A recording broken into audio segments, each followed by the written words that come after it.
Dear students, myself Dr. Manisha Mathur, Associate Professor Botany Department, SPC Government College Ajmer. आज हम पढ़ेंगे secondary phloem के बारे में। सेकेंडरी फ्लोएम जिनको बास्ट फाइबर्स भी बोलते हैं, इनका structure, function and relationship. Now the phloem जो है ये हमने देखा था कि phloem is a vascular tissue which is responsible for translocation of food material.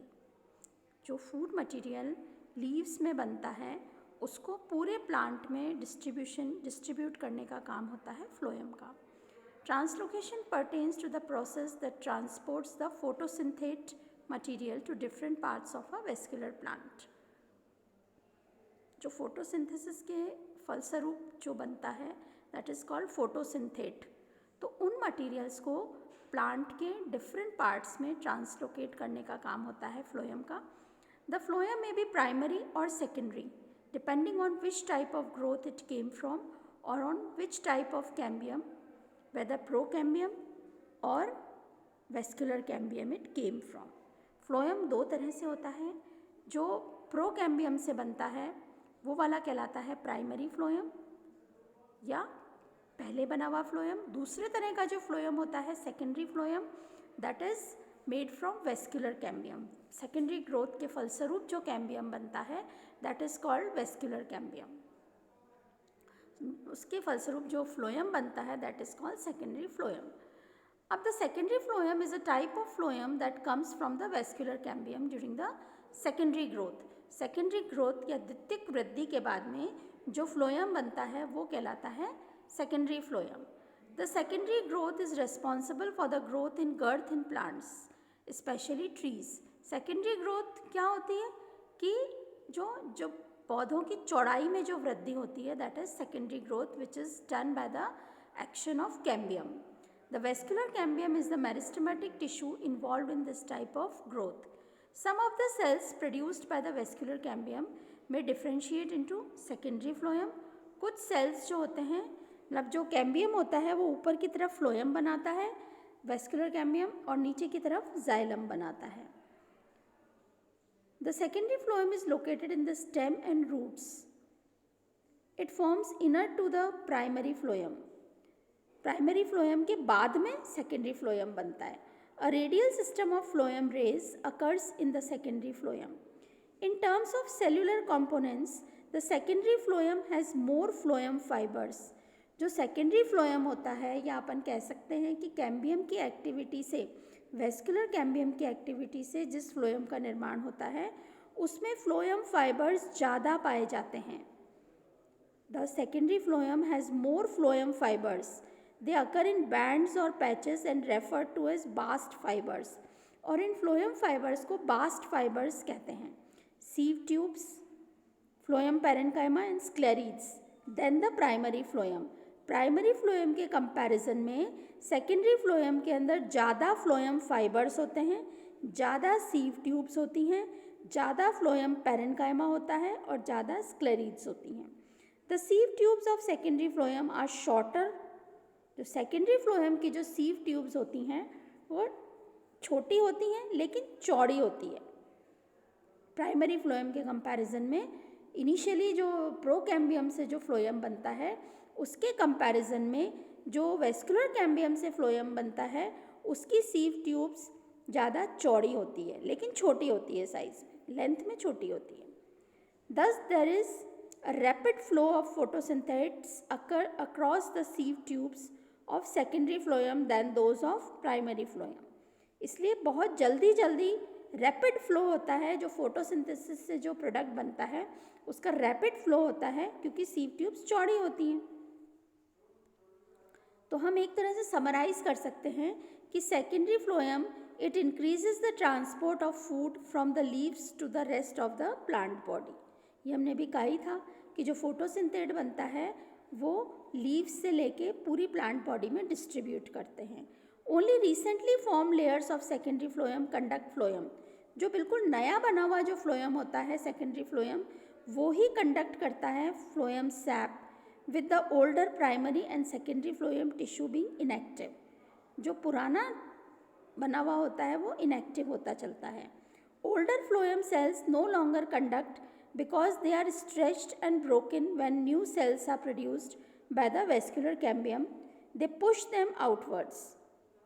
अब जो नया जो फ्लोएम बनता है वो ही एक्टिव होता है कंडक्शन के अंदर. पुराना फ्लोएम ऊपर जाता है, सेकेंडरी ग्रोथ के फलस्वरूप ऊपर जाता है और नए फ्लोएम बनने के बाद में क्रश होता चलता है और इनएक्टिव हो जाता है और फिर ये फ्लोएम बार्क का एक भाग बन जाता है. ये हम देख सकते हैं यहाँ पर secondary phloem. This is the mature phloem, बिल्कुल डार्क कलर वाला मैच्योर फ्लोएम है. ये डेवलपिंग फ्लोएम है सेकेंडरी ग्रोथ के बाद में जो बन रहा है. ये बीच में वेस्कुलर कैम्बियम है. इसको आप इस तरह से देख सकते हैं रोटेट करके कि this is bark and mature phloem. सबसे ऊपर वाला तो जो मैंने कहा था कि बार्क में कन्वर्ट हो जाता है, ये प्राइमरी फ्लोएम है. ये डेवलपिंग फ्लोएम है, जो वेस्कुलर कैम्बियम की एक्टिविटी से जो फ्लोएम डेवलप हो रहा है वो है. ये फिर वेस्कुलर कैम्बियम के लिए हमने कहा था कि ऊपर की तरफ तो फ्लोएम काटता है, नीचे की तरफ जाइलम काटता है. तो ये नीचे की तरफ डेवलपिंग जाइलम है. ओके. अब ये भी यहाँ पर भी आप देख सकते हैं इस डायग्राम में भी. सबसे पहले तो अंदर देखिए आप पिथ है, फिर रे है बीच में, फिर आप देखिए सेकेंडरी फ्लोएम. ये कैम्बियम है, लाइट वाइट कलर का, ये रहा कैम्बियम, दिस इज कैम्बियम. और ये सेकेंडरी फ्लोएम है रेडिश कलर का, और ये अंदर वाला सेकेंडरी जाइलम है. ये प्राइमरी फ्लोएम है. पैचेस रह गए प्राइमरी फ्लोएम के क्योंकि नया फ्लोएम बनता जाता है, क्रश होता जाता है. ठीक है, understood.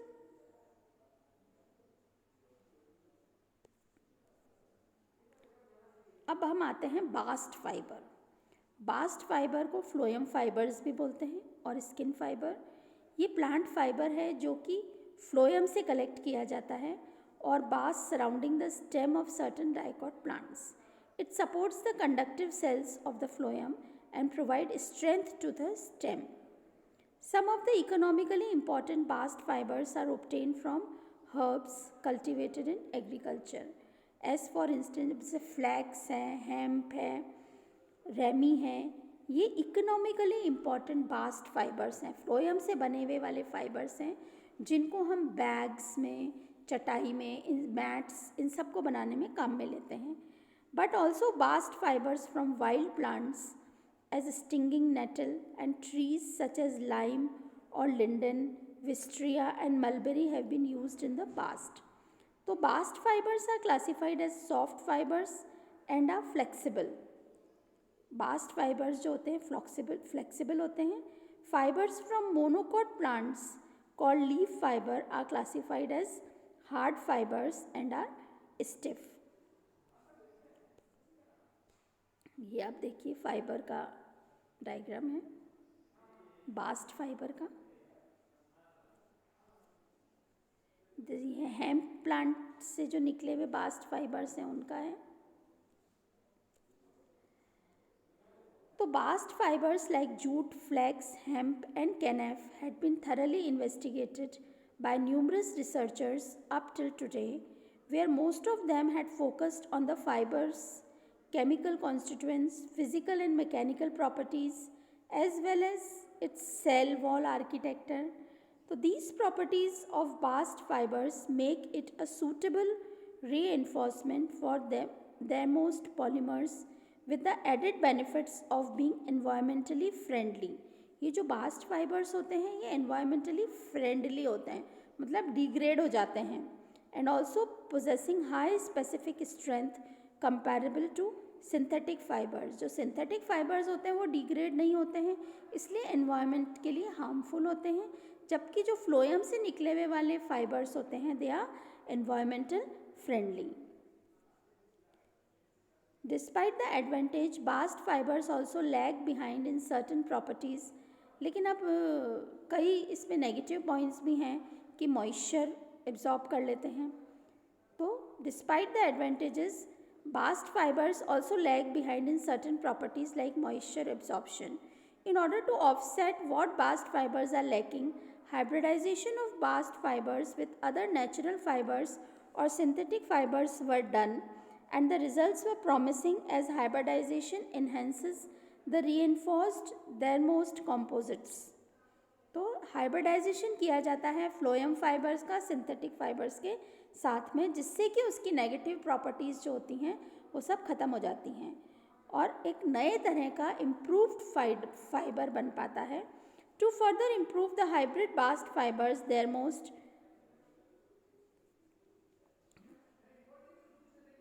composites, researchers had also conducted several studies on its fiber matrix interface, bast fiber, thermal stability. ये सब साइंटिस्ट ने देखा है कि इनकी फाइबर मैट्रिक्स इंटरफेस कैसा है, इनकी थर्मल स्टेबिलिटी कैसी है, इनको मिक्सड अप कर रहे हैं सिंथेटिक फाइबर से फ्लोएम फाइबर्स को, तो मॉइस्चर कंटेंट कैसा आ रहा है, बायोडिग्रेडेबिलिटी कैसी आ रही है, and dispersion in the matrix. This has led to the development of hybrid bast fibers, dermost composites exhibiting properties comparable to synthetic dermost composites with the exception of one or two lower properties for the hybrid composites. Due to these comparable properties, the hybrid composites has the potential for application in building and structural materials, automotive components, piping and body armor. तो इस तरह से कई synthetic fibres की भी अच्छी properties hybrid fibres के अंदर आ जाती हैं. However there is still a need for future research to broaden its application to other utilisations by further improving the bast fibres moisture absorption जो होता है उसको इम्प्रूव किया जाता है. Moisture absorption, thermal stability and durability, allowing them to completely replace synthetic fibers one day. तो phloem fibres जो होते हैं, ये फ्लोएम फाइबर्स ये सेप्टेट होते हैं, ए सेप्टेट होते हैं, और कुछ प्लांट्स हैं जैसे लाइनम, हिबिस्कस, कैनेबिनस, प्राइमरी और सेकेंडरी फाइबर्स जो होते हैं लंबे सेल्स होते हैं, थिक एंड बॉल्स होती हैं, इसलिए ये फाइबर्स बहुत इकोनॉमिकली काम में लिए जाते हैं. They are used in various human activities like production of ropes बनती हैं इससे. Thus they are economically very important. So this is all about this topic about secondary phloem and bast fibres. Okay, thank you.